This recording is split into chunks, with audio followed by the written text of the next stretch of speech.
എല്ലാവർക്കും നമസ്കാരം. ഞാൻ സരിത മഹേശ്വരൻ.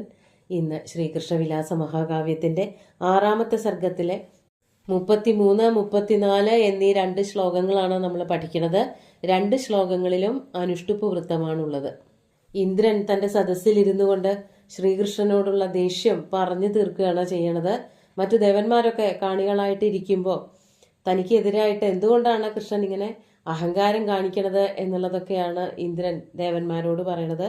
നമുക്ക് 33-ാമത്തെ ശ്ലോകം നോക്കാം.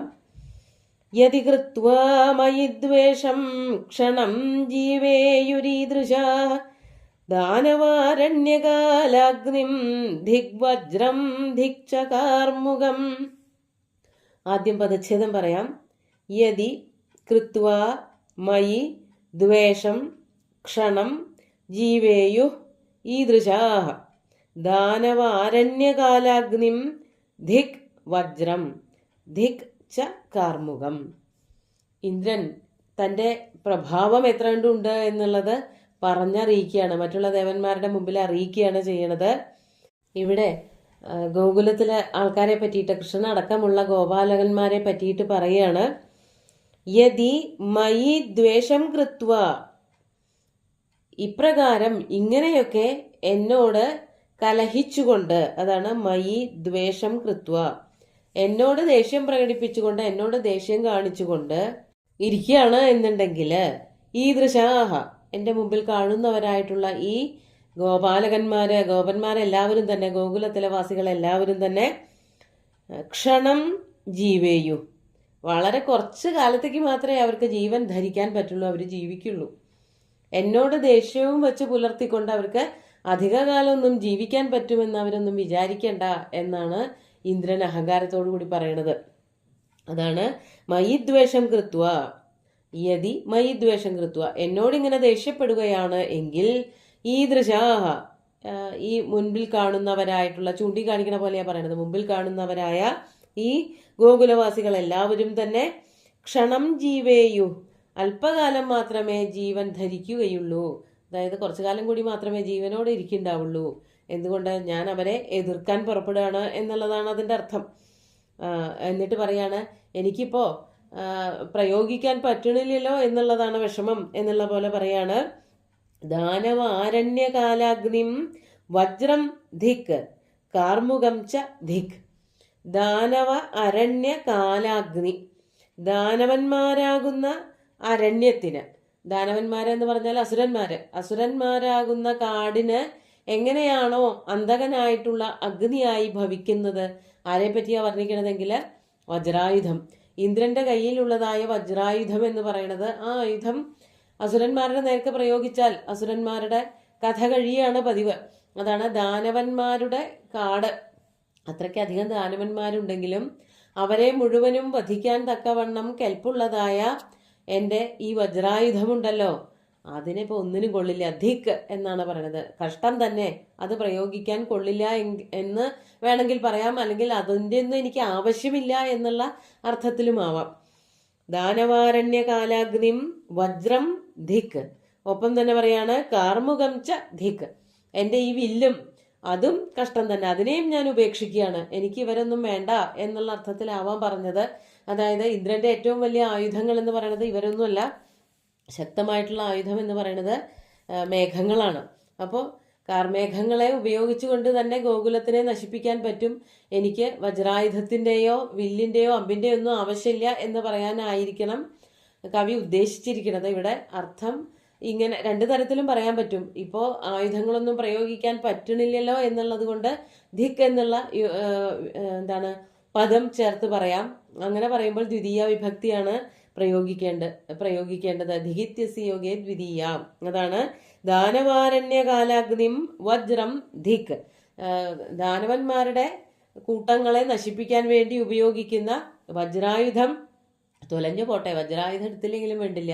അതുപോലെ എൻ്റെ കയ്യിലിരിക്കുന്നതായ ഈ സുന്ദരമായിട്ടുള്ള ഏറ്റവും വളരെ ശക്തമായിട്ട് പ്രയോഗിക്കാൻ പറ്റിയിട്ടുള്ള ഈ അമ്പും വില്ലും, അതും എവിടെയെങ്കിലും പോയി തുലഞ്ഞോട്ടെ, എനിക്ക് ഇതിൻ്റെ ഒന്നും ആവശ്യമില്ല എന്ന അർത്ഥത്തിൽ അങ്ങനെയും വ്യാഖ്യാനിക്കാൻ പറ്റും. അപ്പോൾ ഞാനിതാ യുദ്ധത്തിനായിട്ട് പുറപ്പെടാണ് എന്നാണ് പറയാൻ പോണത്. നമുക്ക് അടുത്ത ശ്ലോകം കൂടി നോക്കാം. 34-ാമത്തെ ശ്ലോകം നോക്കൂ. നാഹമസ്മി തൃണാവർത്തോ നാരിഷ്ടോ ന ച പൂതന ഭോക്താ മയി വിരോധസ്യ മൂഢഃ സമുചിതം ഫലം. ആദ്യം പദച്ഛേദം പറയാം. ന അഹം അസ്മി തൃണാവർത്ത ന അരിഷ്ട ന ച പൂതന ഭോക്താ മയി വിരോധസ്യ മൂഢ സമുചിതം ഫലം. ഇവിടെ പറയാണ് ഇന്ദ്രൻ ദേവന്മാരോട് തന്നെയാണ് പറയണത്. സഭ പിരിച്ചു വിട്ടിട്ടില്ല, അവിടെ ഇരുന്നുകൊണ്ട് പിന്നെയും പൊങ്ങച്ചം പറയാണ് കൃഷ്ണനോട്. ഞാനിപ്പോൾ പകരം ചോദിക്കും എന്നുള്ള നിലയ്ക്ക് പറയാണ്, ഞാൻ അവൻ ഉദ്ദേശിക്കുന്ന ആൾക്കാരൊന്നുമല്ല എന്നാണ് പറയണത്. അഹം തൃണാവർത്ത ന അസ്മി തൃണാവർത്താദയ നാസ്മി. ഞാൻ തൃണാവർത്തനൊന്നുമല്ല. തൃണാവർത്തൻ എന്ന് പറഞ്ഞൊരു അസുരൻ ഉണ്ടല്ലോ, കൊടുങ്കാറ്റായിട്ട് വന്നിട്ട് ഉണ്ണികൃഷ്ണനെ തട്ടിക്കൊണ്ടു പോവുകയും പറത്തിക്കൊണ്ടു പോവുകയും പിന്നെ തൃണാവർത്തനെ ശ്രീകൃഷ്ണൻ തന്റെ ഭാരം കൊണ്ട് പാറയമ്മിൽ വീഴ്ത്തിയിട്ട് കൊല്ലുകയും ചെയ്തുല്ലോ. അങ്ങനെയുള്ള തൃണാവർത്തനൊന്നുമല്ല ഞാൻ. തൃണാവർത്തൻ എന്നൊക്കെ പറഞ്ഞാൽ അസുരന്മാര് വലിയ ബോധമൊന്നുമില്ലാത്ത ആക്രമണകാരികളായിട്ടുള്ള കേവലം അസുരന്മാരിൽ പെടുന്ന ഒരാളല്ല ഞാൻ. ഞാൻ മുന്നും പിന്നും നോക്കി ആക്രമിക്കുന്ന ഒരു ദേവനാണ്. ദേവന്മാരിൽ വെച്ച ഏറ്റവും ശ്രേഷ്ഠനായിട്ടുള്ള ഇന്ദ്രനാണ്. അതാണ് ഉദ്ദേശിക്കുന്നത്. നാഹം തൃണാവർത്ത അസ്മി, ഞാൻ തൃണാവർത്തനല്ല. ന അരിഷ്ട, ഞാൻ ആരുമല്ല. അരിഷ്ടാസുരനുമല്ല. അരിഷ്ടൻ എന്ന് പറഞ്ഞാല് ഒരു കാളയുടെ രൂപത്തിൽ വന്ന മറ്റൊരു അസുരനാണ്. അരിഷ്ടനുമല്ല ഞാൻ. നച പൂതന, പൂതനയുമല്ല. അപ്പൊ ഇവരൊക്കെ കുട്ടികളെ വധിക്കണമെന്ന് വിചാരിച്ച് കംസന്റെ വാക്ക് കേട്ട് പുറപ്പെട്ട അസുരന്മാരാണ്. അവരെയൊക്കെ വേണമെങ്കിൽ വരുതിയിൽ നിർത്താനോ നശിപ്പിക്കാനോ കൊല്ലാനോ ഒക്കെ ശ്രീകൃഷ്ണന് പറ്റുമായിരിക്കും. എന്നെ അങ്ങനെ ഒതുക്കാൻ പറ്റും എന്ന് കൃഷ്ണൻ ധരിക്കണ്ട എന്നാണ് പറയണത്. അതാണ് അടുത്ത വരിയിലെ കൃഷ്ണൻ എന്നുള്ള വാക്കൊന്നും പറയണില്ല. ദേവേന്ദ്രനും മറ്റുള്ള ദേവന്മാരും ഒക്കെ കൂടി പോയി ആവശ്യപ്പെട്ടിട്ടാണ് മഹാവിഷ്ണു ശ്രീകൃഷ്ണനായിട്ട് ഇവിടെ വന്നതെങ്കിലും പിന്നെ ഈ ഒരു സംഭവം വന്നതിന് ശേഷം കൃഷ്ണനോട് വല്ലാത്ത എതിർപ്പായി ഇന്ദ്രന്. അതുകൊണ്ടാണ് പേര് പോലും പറയാതെ കൃഷ്ണൻ എന്നുള്ള വാക്ക്. ആ പഴയ കഥകളൊക്കെ മറന്നുപോയി. ദേഷ്യം വന്നിട്ട്, ദേഷ്യം വരുമ്പോൾ സകലത് മറന്നു പോകും എന്ന് പറയണത് വെറുതെ അല്ല. എല്ലാം മറന്നിട്ട് മൂഢനാണ് കൃഷ്ണൻ എന്നാണ് ഇവിടെ പറയണത്. അതാണ് മൂഢ മയി വിരോധസ്യ സമുചിതം ഫലം ഭോക്ത. മൂഢനായിട്ടുള്ള, അതായത് വിഡ്ഢിയായിട്ടുള്ള, മണ്ടനായിട്ടുള്ള, തിരിച്ചറിവില്ലാതെ വിവേകമില്ലാതെ പ്രവർത്തിക്കുന്നവൻ, അങ്ങനെയുള്ള ഒരാളായി തീർന്നു ഇപ്പൊ കൃഷ്ണൻ എന്നാണ് ഇന്ദ്രൻ പറയണത്. അതായത് ഇന്ദ്രന് സാധാരണമായിട്ട് എല്ലാ വർഷവും കൊടുക്കാറുള്ള യാഗം കൊടുക്കാത്തത് കൊണ്ട് ഇന്ദ്രൻ പറയാണ് ശ്രീകൃഷ്ണൻ മൂഢനാണ് എന്ന്. അപ്പോ അങ്ങനെയുള്ള ഒരുവൻ അനുഭവിക്കാൻ പോണേ ഉള്ളൂ ഇതിന്റെ താൻ ചെയ്തതായിട്ടുള്ള കർമ്മത്തിന്റെ ഫലം.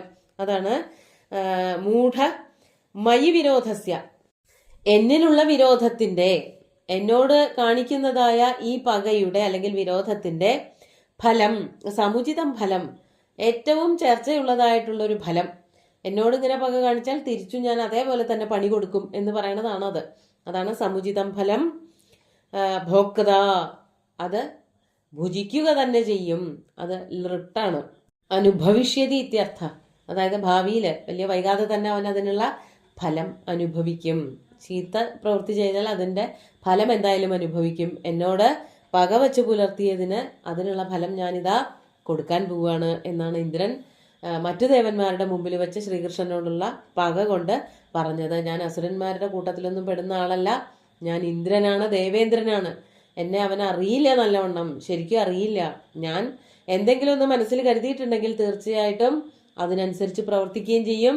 എന്നോട് ചെയ്ത പ്രവൃത്തിക്ക് പകരം ചോദിക്കുകയും ചെയ്യും എന്നാണ് ഇവിടെ ഇന്ദ്രൻ പറയണത്. നമുക്ക് ശ്ലോകങ്ങൾ ഒന്നുകൂടി ചൊല്ലി നോക്കാം. യതി കൃത്വാ മയി ദ്വേഷം ക്ഷണം ജീവേയുരീദൃശ ദാനവാരണ്യകാലഗ്നിം ദിഗ്വജ്രം ദിക്ചകാർമുകം നാഹമസ്മി തൃണാവർത്തോ നാരിഷ്ടോ ന ച പൂതന ഭോക്താ മയി വിരോധസ്യ മൂഢഃ സമുചിതം ഫലം. വെറുതെ ഉചിതം ഫലം എന്നോ ഫലം എന്നല്ല പറഞ്ഞത്. ഇന്ദ്രൻ പറഞ്ഞത് സമുചിതമായിട്ടുള്ള, ഏറ്റവും ചേർച്ചയുള്ള ഒരു പരിണത ഫലം കൃഷ്ണൻ അനുഭവിക്കേണ്ടതായിട്ട് വരും. അതായത് ഞാൻ അതാ ഓങ്ങിയിരിക്കുകയാണ് കൃത്യമായിട്ടുള്ളൊരു ശിക്ഷ കൊടുക്കാൻ. എന്നെ വേണ്ട വിധം പരിഗണിച്ചില്ല, എനിക്ക് പൂജകൾ തന്നില്ല, അതിനു പകരം ബ്രാഹ്മണരെ പൂജിച്ചു, പർവ്വതത്തിനെ പൂജിച്ചു, എന്നെ ഒന്നുമല്ലാതെയാക്കി. അതിനുള്ള പകരം ഞാൻ ചോദിച്ചേ ഇരിക്കൂ എന്ന് ദേഷ്യത്തോടു കൂടി പറഞ്ഞിട്ട് ശ്രീകൃഷ്ണനോട് എതിരിടാൻ, അതായത് ആയുധങ്ങളൊന്നും എനിക്ക് വേണ്ട, അതില്ലാതെ തന്നെ ഞാൻ കൃഷ്ണനെ എതിരിടുമെന്ന് പറഞ്ഞുകൊണ്ട് അതിനായിട്ടുള്ള പുറപ്പാടാണ് ഇന്ദ്രൻ. സുന്ദരമായിട്ടുള്ള 2 ശ്ലോകങ്ങളും ഭഗവാന്റെ കാൽക്കൽ അർപ്പിച്ചുകൊണ്ട് ഗുരുവായൂരപ്പനെ സാഷ്ടാംഗം നമസ്കരിച്ചുകൊണ്ട് എല്ലാവർക്കും ശുഭദിനം നേർന്നു നിർത്തട്ടെ. നന്ദി.